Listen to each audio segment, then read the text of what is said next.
کہا جاتا ہے کہ آپ کی قسمت میں صرف وہی شخص بننا لکھا ہے جو آپ بننے کا فیصلہ کرتے ہیں، کیونکہ آپ اپنی تقدیر خود بناتے ہیں۔ یہ کہانی سکھاتی ہے کہ کس طرح صرف ایک نقطہ نظر کے تبدیل ہونے سے آپ اپنی تقدیر بدل سکتے ہیں۔ نوبوناگا نامی ایک عظیم جاپانی جنگجو ایک طاقتور دشمن کے ساتھ جنگ کے لیے جا رہا تھا۔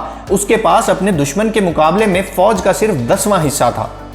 وہ جانتا تھا کہ وہ ایک منصوبہ بند حکمت عملی کے ساتھ جنگ جیت سکتا ہے، لیکن اس کے سپاہیوں کو اپنی کم تعداد کی وجہ سے شک تھا۔ جنگ کے میدان کی طرف جاتے ہوئے راستے میں وہ لیڈر ایک مزار پر رکا اور اپنے آدمیوں سے کہا، میرے مزار سے باہر آنے کے بعد میں ایک سکہ ہوا میں پھینکوں گا۔ اگر اس سکے پر سر آیا تو ہم یہ جنگ جیت جائیں گے، اور اگر دم آئی تو ہم یہ جنگ ہار جائیں گے۔ ہم اپنی قسمت ان کے ہاتھ میں رکھتے ہیں۔ نوبوناگا مزار میں داخل ہوا اور تھوڑی دیر بعد باہر آ کر اس نے اپنے سپاہیوں کے سامنے ایک سکہ ہوا میں اچھالا۔ زمین پر گرنے کے بعد سکے پر سر نمودار ہوا تو سپاہی پر اعتماد ہو گئے اور جنگ جیتنے کے لیے بے تاب ہو گئے۔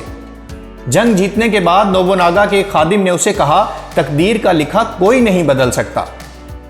واقعی نہیں، نوبوناگا نے کہا اور سکہ دکھایا جس کے دونوں طرف سر ہی تھا۔ ہم اکثر لوگوں کو اپنی قسمت کو کوستے دیکھتے ہیں جب انہیں وہ نہیں ملتا جو وہ چاہتے ہیں۔ جب آپ جیتتے رہتے ہیں تو اپنی صلاحیتوں پر یقین کرنا آسان ہے، لیکن مشکل وقت ہو تو ہم اکثر اعتماد کھو دیتے ہیں۔ تاہم ایسے حالات میں خود پر یقین کرنا سیکھنا بھی آپ کے لیے ہر راہ ہموار کر سکتا ہے۔ اپنی خامیوں اور ناکامیوں کو تسلیم کرنا ضروری ہے، تاہم ایسا کرتے وقت آپ جس نقطہ نظر کو برقرار رکھتے ہیں وہ مستقبل کی کامیابیوں کا خاکہ بنانے کا ایک فیصلہ کن عنصر ہوگا۔ ویڈیو پسند آئی ہو تو لائک کیجئے اور مزید ایسی ویڈیوز کے لیے ہمارے چینل کو سبسکرائب کریں۔ شکریہ۔